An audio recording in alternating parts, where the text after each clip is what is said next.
अस्सलाम वालेकुम, आप देख रहे हैं प्रोग्राम एजेंडा 5। मैं हूं खतीजा राठौर। पिछले 4 रोज़ से अमेरिका की ईरान पर मुसलसल बमबारी जारी है। ईरान के जनूबी इलाके में हमले किए गए जिसमें 30 शहरी और 7 एहलकार शहीद हुए। चाबहार, बंदर अब्बास समेत कई मकामात पर निशाना बनाया गया है। अमेरिका की जानिब से एक बार फिर स्ट्रेट ऑफ हॉर्मुज़ की नाकाबंदी की गई और साथ ही ये भी कहा गया है कि ईरान अपनी शिप्स उनकी ना शिप्स आ सकती हैं और ना ही जा सकती हैं, जिसके बाद हमने देखा कि ईरान की जानिब से भी ये कह दिया गया है कि स्ट्रेट ऑफ हॉर्मुज़ को मुकम्मल तमाम शिप्स के लिए जो है वो बंद कर दिया जाएगा। साथ ही ईरान की जानिब से जो है वो रिटेलिएशन की जा रही है। जॉर्डन के अजरक एयरबेस पर हमले किए गए। बहरीन में 5th फ्लीट के कमांड और ईंधन तबाह हुए। कुवैत में मौजूद अमरीकी लॉजिस्टिक को भी ईरान ने निशाना बनाया है।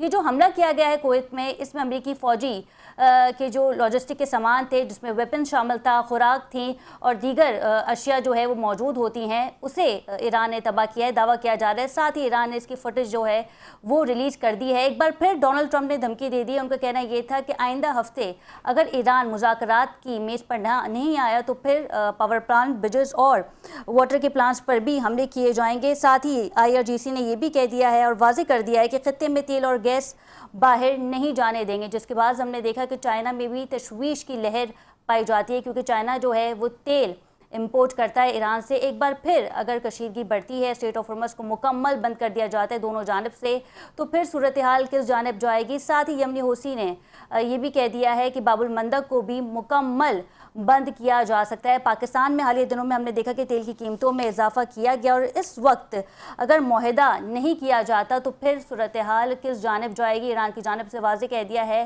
कि इस्लामाबाद MOU को मुस्तरद करते हैं, क्योंकि अमेरिका ने इसकी पासदारी नहीं की है।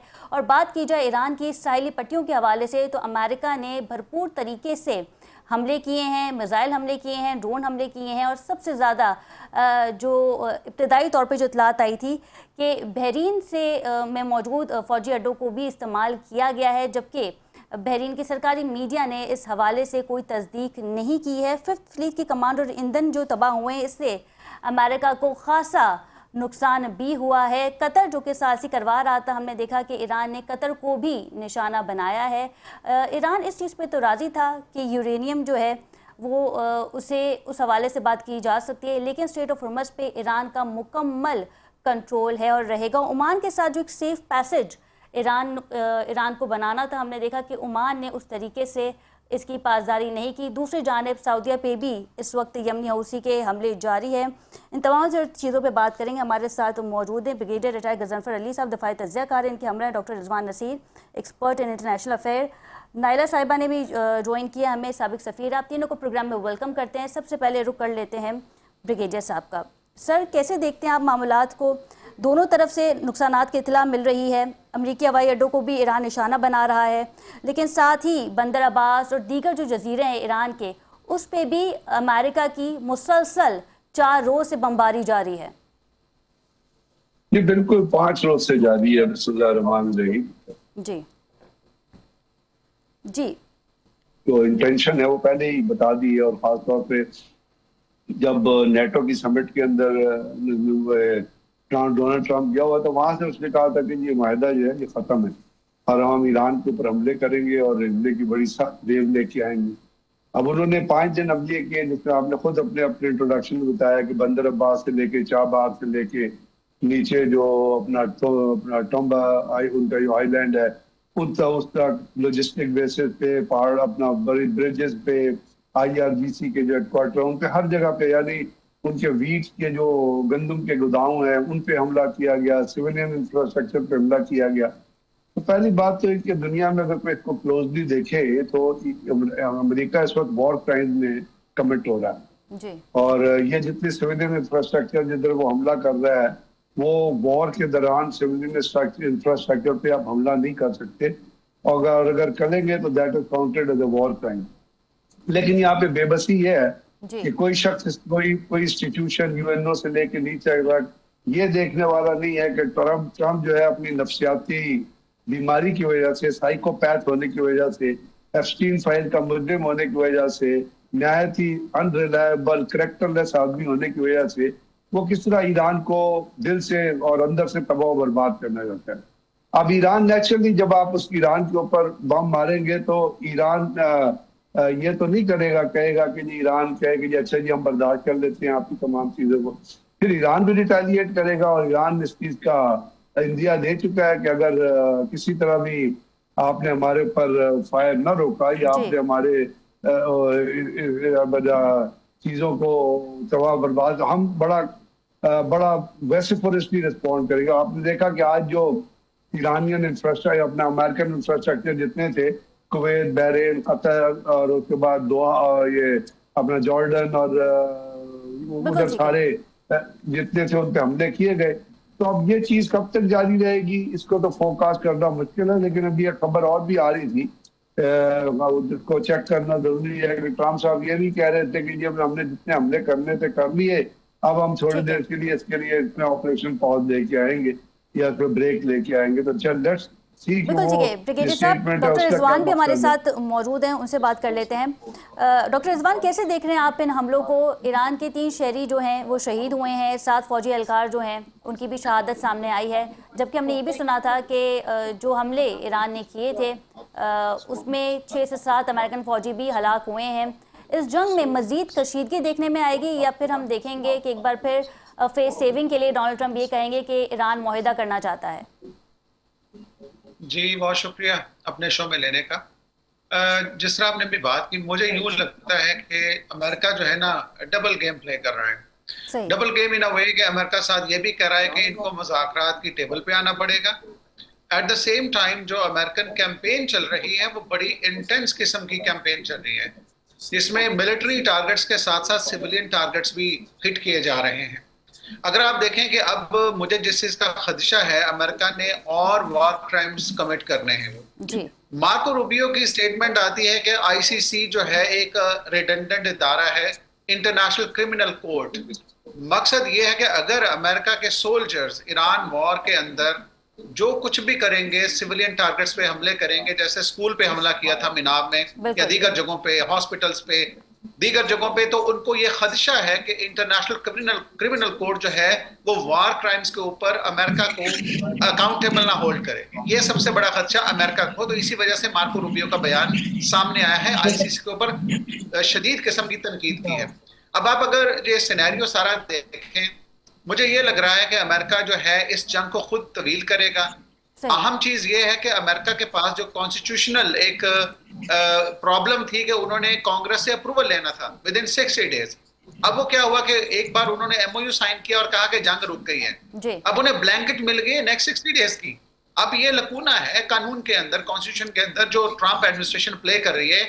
दोबारा 60 दिन इसको तवील कर सकते नहीं, हैं। ये जो खबर अब सामने ये आई थी देखें, डॉक्टर मुझे रिजवान यूं लग रहा के है, ऐवान को भी बता दिया गया है डोनाल्ड ट्रंप ने नए हमलों के बारे में, उनको भी एतमाद में लिया गया है, ऐसी खबर आई थी। मैं इस चीज को नहीं मानता कि बता दिया गया है ईरान को और उसकी खबर आई थी। देखें, अब मैं ये समझता हूँ अमेरिका सिर्फ और सिर्फ सारी की सारी जंग इसराइल ने छेड़ी। इसराइल आराम से साइड पे बैठ के वो तमाशा देख रहा है। नेतन्याहू का ट्रायल शुरू हो गया, वो अपना उधर मसरूफ है। अमेरिका में जो मिड टर्म के ऊपर ये चाह रहे हैं कि रिपब्लिकन्स अपनी सियासत अगर बचाना चाहते हैं तो कुछ ना कुछ दोबारा से दिखा दें। अब अगर जो एक किस्म की बॉम्बिंग की जा रही है, ईरान की न्यूक्लियर साइट्स को किया गया, ईरान के मिसाइल जो साइट्स थी उनको किया गया टारगेट, यानी कि ऐसे ऐसे अहदाफ, उसमें ड्रोन भी इस्तेमाल किए जा रहे हैं ताकि आने वाले मिड टर्म इलेक्शन में कहा जाए हमने ईरान की सारी फौजी सलाहियत खत्म और तबाह कर दी है। अभी आपने ये भी देखा है कि ईरान के ऊपर मजीद मुआशी पाबंदियां लगा दी गई हैं कि वो ममालिक या वो इंडिविजुअल्स, बिजनेसमैन जो ईरान के साथ अपना ताउन कर रहे थे, जिसपे अमेरिका को खदशा ये था, अमेरिका के ट्रेजरी डिपार्टमेंट को, कि उसकी वजह से ईरान अपने मिसाइल टेक्नोलॉजी में हेल्प कर रहा है, तो उनके ऊपर भी, चाहे वो रशिया में है, हांगकांग में है, चाइना में, नाइजीरिया में, डिफरेंट फर्म्स हैं, उनके ऊपर पाबंदियां लगा दी हैं नई किस्म की। तो मैं समझता हूँ अमेरिका डिप्लोमेटिक जंग फ्रंट पे भी खुल के लड़ रहा है, अमेरिका मिलिट्री महाज पे भी लड़ रहा है, और इकोनॉमिक महाज पे अगर अमेरिका लड़ सकता तो शायद लड़ता, लेकिन नुकसानात का भी सामना करना पड़ा है। वो इस टाइम ईरान के हाथ में है। बिल्कुल ठीक है। नायला साहबा, ये बताइएगा कि अमेरिका चाहता है कि जंग मजीद तवील हो, क्योंकि इसराइल जिसने इस जंग का आगाज़ किया था 7 अप्रैल के बाद हमने देखा कि इसराइली सरजमीन पे ना तो कोई ड्रोन हमला हुआ, ना ही कोई मिसाइल दागे गए, लेकिन अब ये जंग जो है वो अरब ममालिक में फैल चुकी है। और हालिया दिनों में हमने देखा था कि जब मुत्तहिदा अरब अमारात का जहाज़ को निशाना बनाया था ईरान ने क्रूज़ मिसाइल से, तो उनका कहना ये था कि दुबई जो है वो इसका जवाब ज़रूर देगा, लेकिन फिर उसके बाद रिटेलिएशन नहीं हुई। क्या समझते हैं आप कि ये जो जंग है ये खित्ते में मजीद फैल गई है? जी बिल्कुल, और यही इजराइल का एजेंडा है, तो वो अपने एजेंडा पे कायम है। और जैसे अभी पहले पैनलिस्ट ने भी फरमाया कि नेतन्याहू के लिए ये एग्जिस्टेंशियल इशू बन चुका है। अगर वो ये जंग नहीं करता और तो वो इलेक्शंस हार जाएगा और सीधा जेल जाएगा। तो ये तखरीबकारी का उसके लिए भी जो है ना, ये विंडो ऑफ अपॉर्चुनिटी है, जुलाई अगस्त, फिर उसके बाद इलेक्शन मोड में चले जाएंगे अक्टूबर में जी इलेक्शंस हैं। सो इस वक्त नेतन्याहू को अपनी सियासी जो है वो मुस्तकबिल तारीख नजर आ रहा है, और उसके लिए वो ये तखरीबकारी करेगा। ये पहले भी मैंने प्रोग्राम्स में इसकी पेशनहाद की थी। और जहां तक अमेरिका की बात है, तो एक तो वो कि इजराइल के साथ उनका एजेंडा बिल्कुल सिंक्रोनाइज्ड है, और दूसरा ये कि ट्रम्प साहब जो है वो इस वक्त मुश्किल में इसलिए है कि उनकी भी जो है नवंबर में मिड टर्म पोल्स आ रहे हैं, जी और उनके अवाम जो है वो उनसे नाराज जा रहे हैं। तो लगता ये था कि ट्रम्प साहब जो है वो नवंबर से पहले कोई मुफाहमत कर लेंगे अपने लोगों को राजी करने के लिए, और उसके बाद फिर जंग शुरू करेंगे। लेकिन इस वक्त क्योंकि इजराइल का एजेंडा ज्यादा प्रेसिंग है, तो ये तखरीबकारी जो है उसने शुरू करवा दी है। आप देखिए कि अभी रिसेंटली जो दोबारा शुरू हुआ है, इसमें एक जो है शिप के ऊपर अटैक हुआ जी और इल्जाम ईरान पे लगाया गया। ईरान ने कहा था उसने नहीं किया। तो ये एक फॉल्स फ्लैग ऑपरेशन था जो इजराइल ने किया, वो चिंगारी भड़काने के लिए, जंग की चिंगारी, और अब वो चिंगारी भड़क पड़ी है। और इसमें जो है फिर गल्फ कंट्रीज भी जो है वो एनगल्फ होंगी। बिल्कुल ठीक है। ब्रिगेडियर साहब, एक तरफ तो हम देख रहे हैं कि अमेरिका का ब्लॉकेड है स्ट्रेट ऑफ हॉर्मज़ पे, और ये बताया जा रहा है कि ईरान की शिप्स ना आ सकती हैं ना जा सकती हैं। दूसरी जानिब IRGC ने भी ये वाजे कर दिया है कि खित्ते से तेल और गैस अब बाहर नहीं जाने देंगे। तो ये बात सिर्फ अमेरिका और ईरान की हद तक नहीं रही, चाइना पे भी इसके असरात मुरतब होंगे। वेनेजुएला से पहले हमने देखा था कि क्रूड ऑयल की जो है वो चाइना ले रहा था, फिर उसके बाद ईरान के साथ भी ट्रेड चल रही थी। इन तमाम चीज़ों को अगर देखा जाए तो फिर चाइना को भी खासा नुकसान होगा माशी सतह पर। बिल्कुल, ये सिर्फ नहीं है, ये पूरे दुनिया के जो ममालिक हैं और खत्ते के जो ममालिक हैं, जो आपके साथ स्टेट ऑफ हॉर्मज़ के साथ हो जाए, रेड सी के साथ हो जाए, आप ऊपर पैसिफिक पे चले जाएं, जहां भी जाएंगे वहां पे कंटेनर जहां से चलते हैं और जहां पे एंड होते हैं। अभी आपकी जो रिपोर्ट आ रही है, कोई 800 से ज्यादा बड़े शिप लाइनर ऐसे हैं जो स्ट्रैंडेड हुए हैं, और जो उनके पीछे खड़े हैं उनकी तादाद काउंटिंग जो नहीं हो रही, क्योंकि स्टेट ऑफ हॉर्मज़ से जब एक शिप अपने बर्थ से निकल जाता है और उसको पता वो किस स्पीड से चलता है, तो अगर उसको कोई बर्थ ना मिले और रास्ते में रोक दिया जाए तो उसके लिए तो कोई जन जाए मानदार ना पाए रफ्तन वाली बात होती है, ना वापस जा सकता है ना आगे जा सकता है। तो इसका असर तो पूरी दुनिया पर पड़ेगा। अब चाइना ने ये कहा तो है, कॉशन किया उसने, चाइना ने कहा कि जी आप जो है वो हॉर्मज़ का मसला डिसाइड करें, हॉर्मज़ शुड रिमेन ओपन। लेकिन अगर बात करने से बात हो सकती तो ये जंग शुरू होती। पाकिस्तान ने भी पाकिस्तान की मदद से, पाकिस्तान के फैसिलिटेशन से जो 14 पॉइंट का एक एजेंडा हुआ था, तो उसका ये लग रहा है कि 14 पॉइंट के एजेंडे को कराने का मकसद जो था वो एक, उस वक्त भी एक डाउट तो मौजूद था, लेकिन एक बेटर पॉजिटिविटी पे उसको ज्यादा तकवीयत लोग नहीं दे रहे थे। ये तो ये अब ये लग रहा है कि उन्होंने बस जैसे पहले ईरान को धोखा दिया है कि मुज़ाकरात का करके मुज़ाकरात की टेबल पर फायर किया, इस दफा भी ये पाकिस्तान और कतर को धोखा दे के, ईरान को धोखा दे के एक ऑपरेशनल पॉज दिया कि ये थोड़ा सा सस्टेन कर लो और उसके बाद फिर दोबारा जंग का जो दायरा कार उसको शुरू कर दो। तो ये जो चीजें हैं, अब जैसे उसकी स्टेटमेंट भी कॉन्टिन्यूसली आ रही है, तो इसका तो असर जो है वो पूरी दुनिया के ऊपर पड़ेगा। ये सिर्फ एनर्जी से रिलेटेड नहीं है, ये बहुत सारी और फैक्टर से भी रिलेटेड है। इवन आप देखिए ना, जब इस किस्म के हालात होते हैं और जब वो अगर वो खत्म भी हो जाए, अगर वो मेंटेन भी हो जाए, अगर पीस आ भी जाए, तो इसका इफेक्ट तो आगे 6 महीने में जाएगा। आपकी शिप लाइन की जो कीमतें बढ़ती हैं, जो उसके साथ साथ जब अच्छा वो दूसरी कीमतें अच्छा बढ़ती है तो ब्रिगेडियर साहब, साथ क्योंकि है। खित्ते में जो है वो चाइना की टेक्नोलॉजी को सराहा जा रहा है, उनके अफवाज के हवाले से भी अगर बात की जाए तो चाइना की मईशत भी बहुत अच्छी है।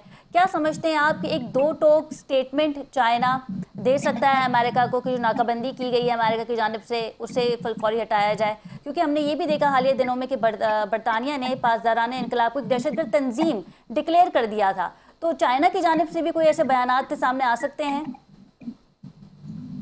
आ सकते हैं, आ तो सकते हैं, लेकिन आएंगे नहीं या नहीं आएंगे, ठीक है। इसके ऊपर एक अभी तक सवालिया निशान ये है, क्योंकि चाइना जो है उसकी पॉलिसी जो है वो कंसंट्रेटिव नहीं है, और वो अपनी बात जो है वो सिर्फ एक स्टेटमेंट्स के जरिए कन्वे करते हैं, जो अभी उन्होंने कन्वे कर दी है।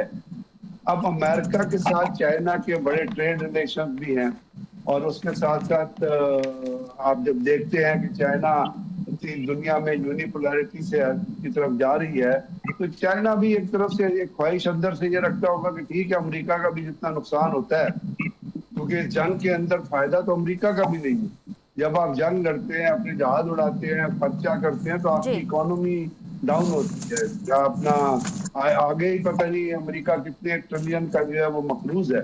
तो वो कहते हैं ना कि वो एक प्रिंसिपल है कि when you see your enemy going down, when you see your enemy committing mistakes, never correct it. तो वो चक्कर है, जो वो चीज है जो मेरा ख्याल चाइना चाहेगा कि अमेरिका और जितना वीक हो सकता है, जितना दुनिया में बदनाम हो सकता है वो हो, क्योंकि आने वाले दिनों में ये ठीक है। फोरकास्ट तो किया जा रहा है कि अब यूनिपोलैरिटी से आप मल्टीपोलैरिटी की तरफ जा रहे हैं। तो इसलिए चाइना की तरफ से स्टेटमेंट तो आ सकती है, लेकिन मेरा ख्याल वो स्टेटमेंट की हद तक होगी, जैसे अभी भी आई है कि जी स्टेट ऑफ हॉर्मस को खुला रखें और जंग को सही। बंद करें। फिजिकल एफर्ट कौन करेगा जंग को रुकवाने के लिए, कि पाकिस्तान तो पहले भी मेडिएट कर चुका है, अब जी दोबारा भी पाकिस्तान अप्रोच तो ईरान को भी कर रहा है और अमेरिका को भी कर रहा है, लेकिन क्या उनकी सुनी जाएगी, या कतर जो है वो भी कोशिश कर रहा है, तो उसमें क्या ये चीजें कामयाब होगी? वो पहले जब आप कर चुके हैं तो उसको रिव्यू करने में कितनी एफर्ट चाहिए होगी, सही। ऐसे कि it means a closer effort.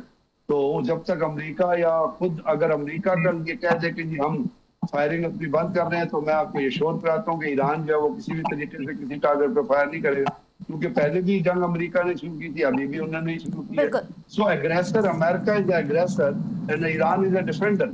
अभी अमेरिका अगर ये एक्सेप्ट करता है कि जी वो ईरान पे मिसाइल फायर करेंगे, ईरान जवाब नहीं देगा, तो दैट विल बिल्कुल ठीक है, ऐसा तो फिर बी मुमकिन नहीं है। डॉक्टर रिजवान, बात कर लेते हैं नुकसानात के हवाले से। अमेरिका के भी खासे नुकसानात हुए हैं। जॉर्डन के एयरबेस पे हमला किया गया, बहरीन में जो 5th फ्लीट की कमांड है और ईंधन तबाह किए गए, साथ ही कुवैत में मौजूद अमरीकी लॉजिस्टिक को भी ईरान ने निशाना बनाया है। एक तरफ तो हम बात कर रहे हैं जजीरा कशम की, बंदर अब्बास की, कि अमेरिका की जानिब से जो है वो ईरान पर हमले किए जा रहे हैं, लेकिन इस चीज़ को डिनाई नहीं किया जा सकता कि अमेरिका का भी खासा नुकसान हो रहा है, अगर बात करें जिस तरीके से गल्फ ममालिक में एयरबेसिस को निशाना बनाया जा रहा है। जी, अमेरिका का सबसे बड़ा नुकसान तो ये हुआ है कि जो अमेरिका की इज्जत जाती रही है, जो एक बबल बना हुआ था कि अमेरिका दुनिया की सोल सुपर पावर है, जिसको चाहे वो जिसके ऊपर हमला करे उड़ा के रख दे, ऐसा बिल्कुल वो गलत साबित हो गया। लेकिन जहां तक इनकी जो बेसिस हैं मिडल ईस्ट के अंदर, चाहे वो जॉर्डन में थी, बहरीन में है, कुवैत में है, यूएई में है, जहां भी थी, उन बेसिस को अगर ईरान ने निशाना बनाया है, मैं ये समझता हूं वो अब अमेरिका वो सिटिंग डक की तरह दोबारा उन्हें ऑफर नहीं कर सकता। अमेरिका अब ज्यादा जो ऑपरेट कर रहा है उसके तैयारे या उसकी लॉजिस्टिक्स सारी इजराइल से हो रही हैं, जो कि वहां पे एक्टिव डिफेंस, एयर डिफेंस भी अवेलेबल है। और दूसरी चीज है, अमेरिका के पास जो एयरक्राफ्ट कैरियर्स हैं, aircraft carriers are floating ships all over the world, वो अमेरिका उनसे इस्तेफादा करता है और वो आसानी से टारगेट भी नहीं हो सकते ईरान से।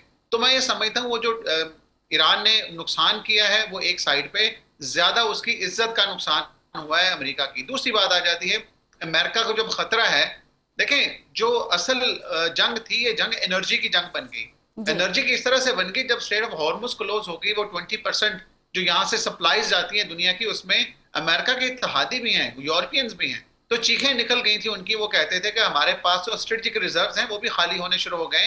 तो आपने देखा है जब से जंग दोबारा एक्टिव हुई है तो जो क्रूड ऑयल की प्राइसेस हैं वो दोबारा से बढ़ गई हैं। अगर ये जंग जो प्रोलॉन्ग होगी वहां से तब तक इसकी प्राइसेस बढ़ती जाएंगी, क्योंकि एनर्जी के साथ लिंक्ड है। लेकिन और आप देखें कि जी, 2.2 लेकिन डॉक्टर ट्रिलियन रिजवान तक का साहब बात तो नुकसान फिर ये भी ऑलरेडी है हो ना चुका है दुनिया कि की इकोनॉमी। ये जो जंग है ये भी अमेरिका के हक में नहीं है, क्योंकि डोनाल्ड ट्रंप को एक फेस सेविंग चाहिए, और पिछले महीनों में हमने देखा भी कि पाकिस्तान ने वो फेस सेविंग प्रोवाइड भी की, क्योंकि डोनाल्ड ट्रंप तो ये कहते थे कि हमने फ़िज़ाइया ख़त्म कर दी है, तबाह कर दी है, और ईरान जो है वो मुआहदा करना चाहता है। लेकिन अब डोनाल्ड ट्रंप का एक ये भी बयान है कि अगर एक हफ्ते में मुआहदा नहीं किया तो फिर ब्रिजेस को तबाह कर देंगे, पावर प्लांट्स को तबाह कर देंगे। ये ऑल डिसेप्शन है, ये तमाम धोखा है दुनिया को दिखाने के लिए। अगर तो आपने मुज़ाकरात की बात करनी है तो आप जंग को इतना इंटेंसिफाई क्यों कर रहे हैं? आप आए दिन हमले कर रहे हैं। इस महीने में 35 से ज्यादा लोग ईरान के जो शहीद कर दिए, उसके अलावा 300 से ज्यादा अमेरिका ने वो जख्मी लोग हो गए। और उसके अलावा आप देखें सिविलियन टारगेट्स, मैंने पहले भी आपके इसी शो में कहा है कि आईसीसी, उसका सबसे बड़ा फियर अमेरिका को ये है कि देखें जब लाइसेंस टू किल दे दिया जाता है, जो दुनिया में ममनू है कि आप जहां जाएं मारें लोगों को, ताकि अंदर से लोग चीखना चिल्लाना शुरू हो जाए जंग बंद करो, तो अमेरिका वो चाह रहा है ईरानियन लोगों का, ईरानियन कौम का वो टेम्परेचर चेक करेगा वो कहां तक जाके। इसी वजह से सिविलियंस को टारगेट किया जा रहा है। अगर वो आईसीसी कम्स इनटू एक्शन तो अमेरिका के ऊपर लीगल इम्प्लीकेशंस होंगे। अमेरिका इस तरह नहीं कर पाएगा। तो मैं समझ रहा हूं इस टाइम अगर आपने जंग बंदी करनी है, बिल्कुल पाकिस्तान ने फेस सेविंग दी थी, लेकिन एमओयू अगर दोबारा से रिन्यू कोई करना है तो आप उन हालात में जब मुज़ाकरात चल रहे होते हैं ना, तो जंग बंद कर दी जाती है। जंग को इस तरह शिद्दत से नहीं लड़ा जाता। तो मैं अमेरिका की इस स्ट्रेटेजी को डिसेप्शन कहूंगा। ये कंप्लीट धोखा है दुनिया के लिए। अगर आप जंग स्टॉल कर दे, रोक दे, कोई ऐसा हर्ज नहीं उसमें। आप तो ऐसे लड़ रहे हैं जैसे ईरान को तबाह बर्बाद कर देना आपने, और वो आप कर नहीं सकते। करना होता तो पहले कर चुके होते। बिल्कुल ठीक है। नायला साहिबा, ये बताएगा कि डोनाल्ड ट्रंप ने कहा था कि 20% फ़ी ली जाएगी, सेफ पैसेज फराम किया जाएगा जो भी शिप्स वहाँ से गुजरेंगे।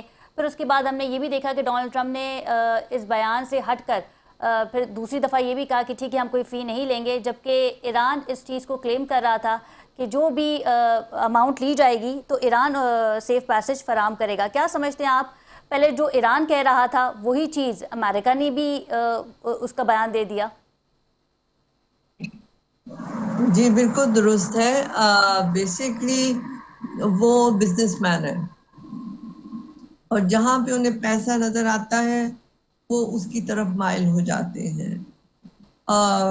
हदफ कुछ है और अमाल कुछ है। तो इस चीज़ समझ नहीं आती कि आया ये वाकई इनके अहदाफ है, या जैसे अभी कहा गया कि ये दुनिया की आंखों में रेत झोलने वाली बात है। बिल्कुल आपकी बात दुरुस्त है। इस वक्त बहुत ज़्यादा एम्बिग्विटी है जी। अगर एक्शन से आप जज करें कि स्ट्रैटेजी क्या है, तो लगता यही है कि ईरान को नेस्त नाबूद करने की स्ट्रैटेजी है। और ये अभी जो सीज फायर भी था, आप देखें कि जेडी वैंस ने एक इंटरव्यू में कहा कि उन्होंने ये इसलिए किया था कि वर्ल्ड इकोनॉमी को थोड़ा ब्रीदिंग स्पेस मिल जाए और इनको टाइम मिल जाए टू रिकूपरेट, ताकि एक भरपूर जंग मजीद कर सके। और ईरान इस बात को समझता था जी। ये नहीं कि ईरान इससे आगाह नहीं था, और इसीलिए ईरान जंग बंदी के खिलाफ था, वो जंग खत्म करने के हक में था। और वो गारंटी भी मांग रहा था कि अगर हम बात कर रहे हैं तो क्या हमारी जो गुफ्तगू है उसको आगे कैरी थ्रू किया जाएगा या नहीं किया जाएगा। और वाज़े है कि वो कैरी थ्रू करने का मतलब कोई उनकी नीयत ही नहीं थी। तो इस वक्त जो है सिचुएशन बहुत लेकिन नायला साहब, जिस है। तरीके से आपने कहा कि अमेरिका ये चाहता था कि एक टाइम टेकिंग प्रोसेस उन्हें मिल जाए ताकि वो दोबारा जो है इस जंग का आगाज़ कर सकें, फिर पाकिस्तान और कतर का रोल इस तमाम सिनेरियो में कितना अहम हो सकता था, क्योंकि फिर इस तरह तो पाकिस्तान भी जानता होगा कि अमेरिका दोबारा इस जंग की शुरुआत कर सकता है। बेशक पाकिस्तान भी जानता था, बाकी जो प्लेयर्स हैं वो भी जानते थे, लेकिन एक कोशिश ज़रूर होती है कि मासूम जाने ना जाए, और यही कोशिश थी पाकिस्तान की भी, और यही कोशिश उन ममालिक की थी जो सालसी में अहम रोल अदा कर रहे थे। लेकिन सालसी का अमेरिका को कोई इतना वो शौक नहीं है। वो सिर्फ आपकी मासूमियत और अपनी धोखेबाजी पे ज्यादा उनको एतकाद है।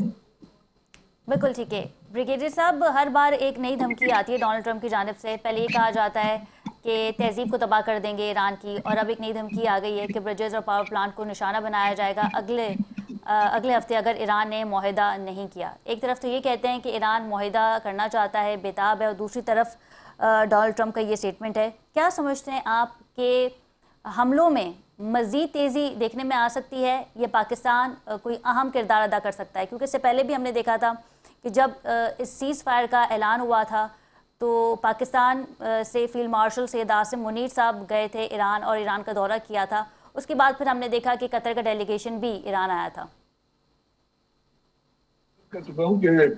अगर ईरान हमला न अमेरिका हमला न करे ईरान पे, तो ईरान अमेरिका के बेसिस पे हमला नहीं करेगा और जंग रुक सकती है। बिकॉज अग्रेसर जो है वो अमेरिका है, और अमेरिका ने इससे पहले भी मुज़ाकरात की टेबल पे 2 दफा हमला किया। अब उन्होंने, आप देखिए, उन्होंने नेटो के इजलास से निकले नहीं थे तो उनकी रंग सड़क गई कि जी मैंने जाते ही जो है वो ईरान के ऊपर हमला करना है और ईरान को सबक सिखाना है। तो जो साइकोपैथ होते हैं, नफ्सियाती मरीज जो होते हैं, उनका यही तरीकाकार होता है कि उनकी आपको ब्रेन वेव्स का पता नहीं होता। अब मार्को रूबियो ने जो कुछ कहा उससे तो आपको पॉलिसी क्लियर हो जाएगी। और अमेरिका का तो ये दोगला रवैया, ये हिपोक्रेसी, ये धोखाधड़ी, ये फ्रॉड, ये तो उनका पुराना मतलब तरीकाकार है। दुनिया में वो इसी तरह जंगे करते आए। वियतनाम में जो उन्होंने तबाही की थी, फिर वियतनामियों ने जो उन्होंने मारा, तो उससे भी उनको शर्म नहीं आई। बेशरम और बेगैरत तो इतने हैं कि बार बार जो अपनी डिफीट्स होती है उससे भी सबक नहीं सीखते। तो जब इस लेवल पे चीज पहुंची हुई हो तो आप उससे किस तरह एक्सपेक्ट करते हैं? अब ये जो 14 पॉइंट्स थे, कितने अरसे बाद तय हुए थे, कितनी इसके लिए मीटिंग हुई, दौड़, क्या उसकी रिस्पेक्ट की गई? तो ये क्या श्योरिटी अब हम दें कि अगली इस दफा अगर कोई मायदा होता है तो उसकी भी कोई रिस्पेक्ट की जाएगी आने वाले दिनों में? क्योंकि ये तो वॉर मॉन्गर्स है ना। Trump is a war monger terrorist. मतलब जो कुछ वो कर रहे हैं वो दहशतगर्दी पे बेस है। दुनिया में लोगों को मारना दहशतगर्दी है ना। आज ईरान में जो 23 या 30 लोग शहीद हुए हैं, वो this is because of the terrorism committed by Trump and Pete Hegseth and Marco Rubio type people, जो दुनिया में दहशतगर्दी को जॉनिस्ट हैं, यहूदी सियोनिस्ट हैं, ये यहूदी दहशतगर्द हैं जो दुनिया को तबाह बर्बाद करना चाहते। इनके अपने एजेंडे हैं, ये उन एजेंडों से बाहर ही नहीं निकलते। तो अगर कोई मुल्क कोशिश करेंगे भी, जो करते भी रहे और अभी भी एक फीबल सी कोशिश चली हुई है, तो ये बताइए उसकी क्या गारंटी है कि उसकी जो है रिस्पेक्ट की जाएगी और आइंदा ये चीज। तो ये जो चीजें हो रही हैं उसमें तो मैं यही कह सकता हूँ कि ये रिएक्शन और counter reaction, war no war, peace no peace की जो फिजा है दुनिया के अंदर और दुनिया को तबाह बर्बाद करने की जो पॉलिसी है। अच्छा ब्रिगेडियर साहब, एक सवाल ये भी है कि आप समझते हैं कि ईरान के पास वो सलाहियत है? वैसे तो हम देख ही रहे हैं जिस तरीके से ईरान रिटेलिएट कर रहा है, मिसाइल दाग रहा है, ड्रोन के हवाले से भी अगर बात करें तो ईरान इतना कैपेबल है कि इस जंग को मजीद तवील कर सके? क्योंकि माशी पॉलिसी तो ईरान की इतनी अहम नहीं रही। 47 ईयर्स तक हमने देखा कि ईरान पे पाबंदी लगाई गई थी। मैं आप इसको एंटिसिपेट कर सकते हैं क्योंकि एक्चुअली तो आप पॉलिसी अपना स्ट्रेंथ को असेस करते हैं थ्रू सम क्रेडिबल डॉक्यूमेंट। अब वो ईरान की फौज के, ईरान के डिफेंस के हिसाब से वो डॉक्यूमेंट्री प्रूफ जो टेबुलेटेड डाटा हैं वो तो अवेलेबल नहीं है। लेकिन जो खबरें आ रही हैं और जिस तरह ईरान ने जंग का जो शुरू से जो स्टाइल रखा हुआ है, जो बुनियादी तौर पे एक एट्रिशन, एक वो जो कहते हैं वॉर ऑफ एसिमेट्रिक एंड्योरेंस, कि आप एंड्योरेंस भी करें और एसिमेट्रिक वॉरफेयर के अंदर भी रहें कि अगर आप 10 मिसाइल फायर हो तो आप 2 फायर कर दें, 4 फायर कर दें। तो वो fire to shoot to kill होता है, जो होता है उसको अपनाएं, एक्चुअल टारगेट्स को हिट करें और डैमेज करें। तो इसके हिसाब से एंटिसिपेट ये है कि अपना इससे रेजिस्टेंस के तौर पे तो ईरान जाएगा, लेकिन उसके अंदर जो तबाही होगी ईरान की जो हो रही है, दैट विल बी क्रॉसड। और अमेरिका के ऊपर डायरेक्ट तो कोई तबाही नहीं हो रही है। अमेरिका में वाशिंगटन भी सेफ है, न्यूयॉर्क भी सेफ है, और इसीलिए मेरा ख्याल उनको परवाह भी नहीं है। क्योंकि अगर अमेरिका में कुछ लोग मरे तो शायद उसके हिसाब से कोई रिएक्शन आए, कोई परवाह हो। लेकिन क्योंकि अमेरिका में कोई मर नहीं रहा है तो वो कहते चलो जो फौजी मर रहे हैं, फौजियों की हलाकत भी सामने आई है उस पे हम कह रहे हैं ना, फौजी तो कहते हैं चलो फौजियों को तो मरने दो क्योंकि उनको भेजा इसलिए है। अभी जैसे पाकिस्तान में भी आपने देखा बस एक मुल्ला है, उसने क्या क्या कह दिया कि जो शहीद लोग हुए हैं उनका क्या है, आपको तो पेटी पहनते हैं। तो जहाँ जिस किस्म के लोग ऐसे अमेरिका में भी मौजूद है, जैसे ये इसने बयान दिया था पाकिस्तान के अंदर जो इतनी शहीदों की तौहीन इसने की है इस शख्स ने। तो 22 किस्म के लोग तो आपको हर जगह मिलते हो, कहते हैं ठीक है जी फौज लड़ रही है, उसको ट्रंप को कोई वो मतलब कंसर्न नहीं है कि कितने फौजी जो है वो मारे जाते हैं, क्या जो होता है। उसका अपना जहन की ओरिएंटेशन जो है, जो साइकोपैथ है और जो वॉर मॉन्गर है वो, और जो दहशतगर्दी को फरोग देने के लिए इन हमलों को जारी रखे हुए है, उसके ऊपर वो जो है अमेरिका की पॉलिसी चलाने की कोशिश कर रहा है। बिल्कुल ठीक है डॉक्टर रिजवान, एक तरफ तो हमने देखा कि यमनी हौसी और सऊदी अरेबिया के दरमियान जो है वो झड़प हुई, जो कुछ हुआ सऊदी एयरपोर्ट पे हमने ये भी देखा, सना एयरपोर्ट पे। क्या समझते हैं आप, क्योंकि यमनी हौसी जो है वो ईरान के प्रॉक्सी समझा जाता है और अभी कुछ ही दिन हुए थे सऊदी और ईरान के हालात बेहतर हुए थे। हमने देखा कि ईरान ने सऊदीया पे कोई मिसाइल नहीं दागा और आयतुल्लाह अली खामनेई की शहादत पे भी, उनकी तदफीन पे भी सऊदीया का एक बड़ा डेलीगेशन गया था। इस वक्त दोनों अरब ममालिक में क्या मुज़ाकरात हो सकते हैं, बातचीत हो सकती है?